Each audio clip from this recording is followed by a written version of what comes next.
To paraphrase Eleanor Roosevelt, who said, "The purpose of life is to live it, to experience life to the utmost."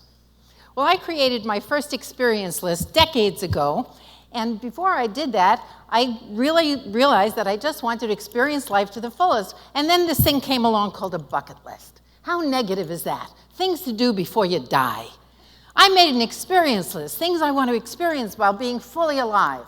And now we have two fields that back that up. We have neuroscience and cultural anthropology that tell us that we remember things we can picture. We don't hold on to data. We don't hold on to words. We need stories. And when we create those stories, those experiences, they manifest into our dreams.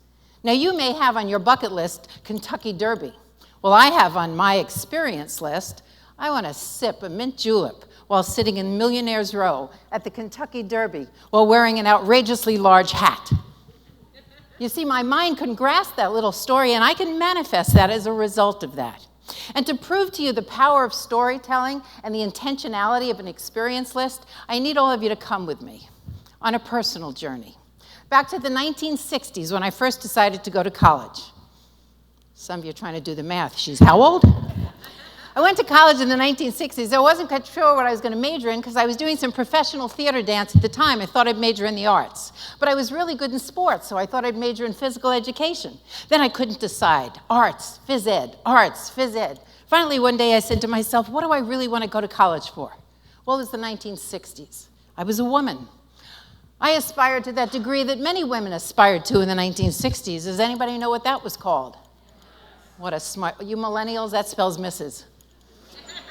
Yeah, I want to go to college, meet the man of my dreams, get married, move to the suburbs, raise 1.2 children, and live happily ever after. Lo and behold, I went to Ithaca College in upstate New York. I met a young man who went to Cornell University. Ithaca's on one hill, Cornell's on the other hill. He came from a tiny, tiny little coal mining village in Pennsylvania called Tresckow outside of Hazleton. And I came from New York City. You couldn't tell that though, could you? As Tevye said in Fiddler on the Roof, a bird may love a fish, but where will they build a home together? I knew if I was too far from Bloomingdale's in New York, I'd have withdrawal symptoms. So we settled in Fairfield County, Connecticut, and life was blissful. My husband, Gabe, was recruited out of Cornell by every major name brand corporation you could possibly think of. Why? He majored in metallurgical engineering. There weren't that many of them at the time. He was captain of the football team, homecoming king, president of his class. He had offers from DuPont to Alcoa, General Electric, all these big companies. But he knew I didn't want to live too far from my native New York City. So he accepted a job with Sikorsky Aircraft in Stratford, Connecticut. And we moved into our very first home in Fairfield County. And life was perfect. Gabe had the job that he always aspired to be, and I was on my way of achieving my life goal, which was to become a wife and mother. Truly, that was my only goal in life. Here's why. At the age of 4, my dad left. I had no brothers and sisters. I was an only child.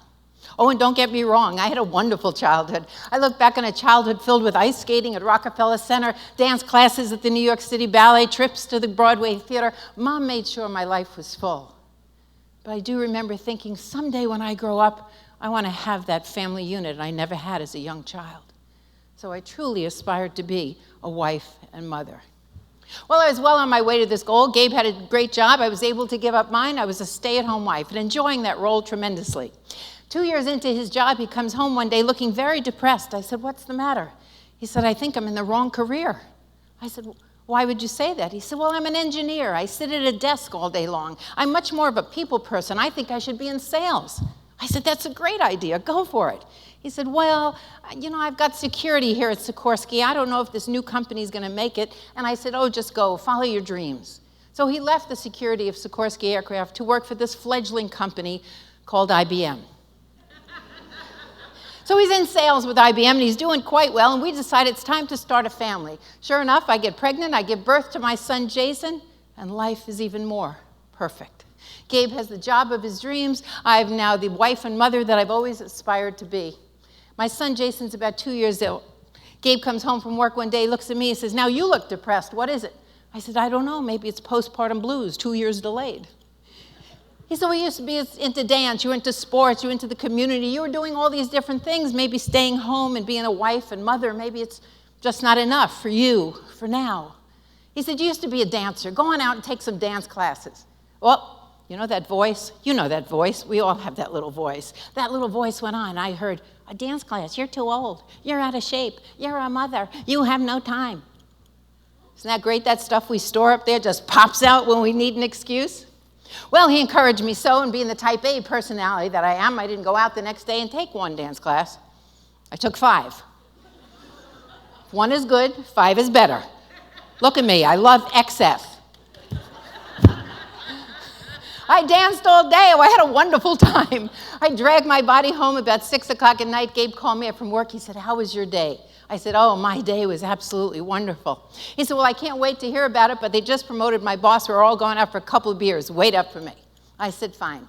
I looked over at the clock. It was only 7 o'clock at night. I figure I'll put Jason to bed. I'm going to take a long hot bath because every muscle in my body was aching from 5 hours of dance. I'm relaxing in the tub. I get out. I do some things around the house just to pass the time. I check the clock again. It's 10 o'clock at night. He's still not home. Well, I'll lay down and take a little nap. And I fall into a coma-like sleep. I'm in this really heavy sleep when all of a sudden I'm awakened by a strange noise. I'm not sure what the noise is because I'm in this deep sleep, and so in the haze of my sleep, I squint over at the alarm clock. It looks like it's 2 in the morning. 2 in the morning. What's the noise? What's the noise? Oh, it's pounding at the front door. Well, I figured Gabe probably forgot his keys, and I'm so excited to tell him about my day. I jumped out of bed. I go running downstairs with all my excitement. I opened the front door to my house, and I was faced by a state trooper holding my husband's wallet and his wedding band and telling me at the age of 29 he was killed in a car accident. I was a 29-year-old widow with a 2-year-old child. I had no job. I had a mortgage, and I had very little life insurance. Nobody ever told me you could die at 29. You died when you got sick. You died when you got old. You didn't die when you had your whole life ahead of you. State trooper stood in front of me with the coroner. He said, is there someone we could bring over to be with you? I don't know why God always calls at 2 in the morning. I said, my dad and mom live in this condominium development, but my dad's got a heart condition. I don't know if I could share this kind of news with him in the middle of the night. Well, what about your husband's parents? Certainly we should notify them about the loss of their son. I said, my mother-in-law lost her husband last month to an unexpected heart attack. How do I now tell her she's also lost her son? Well, there must be someone, your brothers and sisters. And I said, no, I am an only child. Is there anyone? Well, our best friends, Kathy and Tony, live a couple doors down, so they left me to go get Kathy and Tony. Tony couldn't handle the news. He buried his head under his pillow. Kathy came over, and they left, and Kathy and I stood there in my middle of my living room at 2 in the morning with this horrific news, not knowing what to do, who to call. I mean, we were so young. And for whatever reason to this day, I don't know why, but Kathy and I just started reminiscing. We sat down on my couch and started reminiscing that we were all in our young 20s when we moved into this condominium. We were all saving our money for our first homes. We're all saving and having our firstborns at the same time. Kathy and I just reminisced through the night. And I only remember one particular thing about that night, and that was actually contemplating suicide. Because I was always brought up to believe that I was going to be a wife and mother, and for the second time in my life, that dream was stolen from me. Suicide. I guess God had other plans for me. At 6 a.m., a little miracle happened. My 2-year-old woke up, and there was my reality staring me in my face. There was no more time for self-pity. The news broke. It was big news in Connecticut. It happened on a major parkway. Everybody started coming in my house at 6 a.m. one after another. They'd all come in and ask the same question, what are you going to do now? What are you going to do now? I don't know. What can I do? I was a dancer. I was a gym teacher. Well, you used to be a dancer. Why don't you go out and teach dance? Well, I don't know how to teach it. I was a performer. Oh, come on. It can't be that hard. Okay, I'll try. Someone else came over the house and said, well, you're a great cook. You love to cook. Why don't you start a catering business? Oh, I don't know anything about business. Oh, come on, it can't be that hard. Okay, I'll try. And before you know it, the media picked up on it. Widow juggles 4 careers. Women in the 60s didn't have one. I had 4. I was even belly dancing on the side. Oh, I hate to admit that.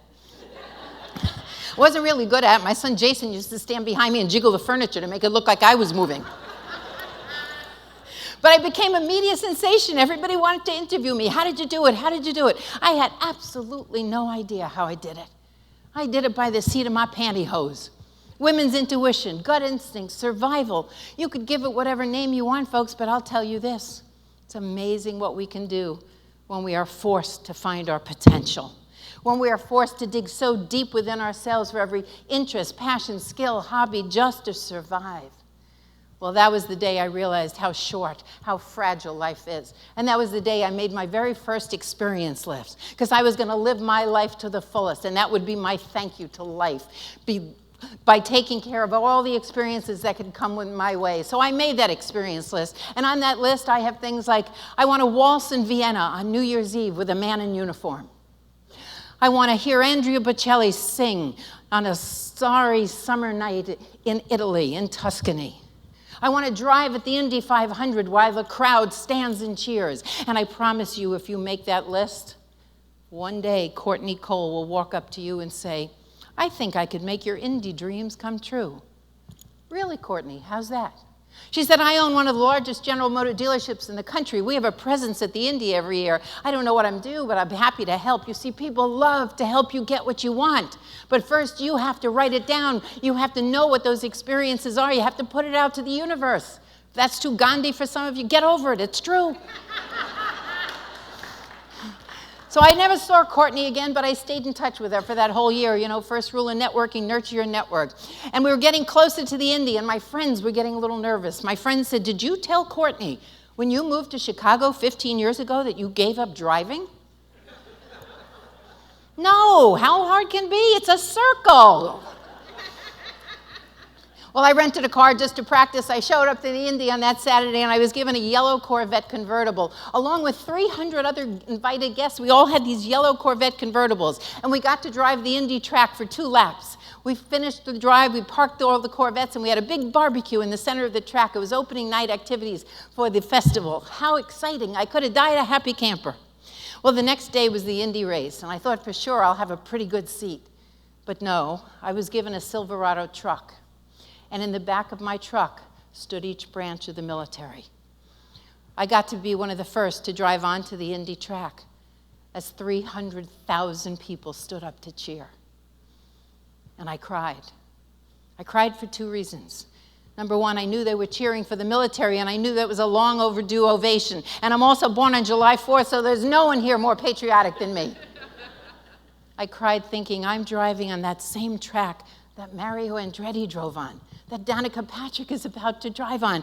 And as I continued to do my 2 laps, 300,000 people continued to stand and cheer. It was tumultuous, and it didn't end there. Then I was invited into the General Motors executive suite, and I was given a headset where I could actually watch and listen to the drivers talk to their pit crews. It was so cool. Folks, make your experience list. Malcolm Forbes on his tombstone says, while alive, he lived. Imagine that when I wrote on my experience list that I wanted to be in Wilmington, Delaware, giving a TED Talk on a stage like this.